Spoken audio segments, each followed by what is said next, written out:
10 വയസ്സിൽ അഭിനയിക്കാൻ വരുന്നു, 13 വയസ്സിൽ നായികയാകുന്നു. എങ്ങനെയാണ് ചേച്ചി ഈ തിരക്കിനെടുത്ത്? ചേച്ചി തന്നെ പറഞ്ഞു ഒരു ദിവസം 5 സിനിമ ഒന്നും ചിന്തിക്കാൻ വയ്യ. ആ സമയത്തും എങ്ങനെയാണ് പുസ്തകങ്ങളെ ഇത്രമേൽ കൂട്ടുപിടിച്ചത്? യാത്രകളാണ്, യാത്രയുടെ സമയങ്ങളിലാണ് കൂടുതൽ അങ്ങനെ പറ്റുന്നത്. പിന്നെ അന്ന് ഇത്രയും ചാനലൊന്നും ഇല്ലല്ലോ, നമുക്ക് പുസ്തകങ്ങളല്ലാതെ വേറെ മാർഗമില്ല. പിന്നെ ടേപ്പ് റെക്കോർഡറിൽ പാട്ട് കേൾക്കുക, രാവിലെ പാട്ടിട്ടാ പിന്നെ റെഡി ആവുന്നതും എല്ലാം അതാണ്. പിന്നെ കാസറ്റ് എടുത്ത് നമ്മൾ യാത്ര ചെയ്യുന്ന വണ്ടിയിൽ ഡ്രൈവറിനെ കൊടുക്കും, ആ പാട്ടിട്ട് കേട്ടോണ്ട് പോവും. പിന്നെ യാത്രകളിലാണ് ഉറക്കവും എല്ലാം. അപ്പൊ കൂടുതൽ എന്തെന്ന് വെച്ച് കഴിഞ്ഞാൽ ട്രെയിൻ യാത്രകള്, വിമാനയാത്രകളിൽ നമ്മൾ ഒറ്റപ്പെട്ടു പോകും. അപ്പൊ ഏറ്റവും നന്നായിട്ട് ഒരു പുസ്തകം കൊണ്ടിരുന്ന ആരും ആവശ്യമില്ലാതെ സംസാരിക്കത്തുമില്ല നമ്മളോട്. അങ്ങനെ കൂടെ ഒരു ഗുണമുണ്ട്.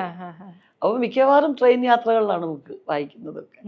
അങ്ങനെ വായിച്ചതിൽ ചേച്ചിക്ക് ഏറ്റവും പ്രിയപ്പെട്ടതെന്ന് പറയുന്ന ബുക്ക് ഏതായിരിക്കും? ഒരുപാട് പുസ്തകങ്ങൾ. പുസ്തക വായന എൻ്റെ ഒരു പേഴ്സണലായിട്ടൊരു എന്താ പറഞ്ഞാൽ എനിക്ക് വളരെ പേഴ്സണലായിട്ടൊരു ഇൻട്രസ്റ്റ് ആണ്. അത് ഇന്ന തലക്കെട്ടിൽ ഇന്ന എഴുത്തുകാരനല്ല, കൈ കിട്ടുന്ന എല്ലാ പുസ്തകവും വായിക്കും. അതിൽ ആത്മീയമായിട്ടുള്ള പുസ്തകങ്ങൾ വായിക്കും, പുരാണങ്ങൾ വായിക്കും, ചരിത്രം വായിക്കും, എല്ലാം വായിക്കും. പാചകക്കുറിപ്പുകൾ വരെ വളരെ കൃത്യമായിട്ട് ഇത് വായിക്കും. പാചകക്കുറിപ്പ് എന്ന് പറഞ്ഞാൽ പാചകം ചെയ്യാൻ ഇഷ്ടമാണ് ചേച്ചിക്ക്? ഇഷ്ടമാണ്.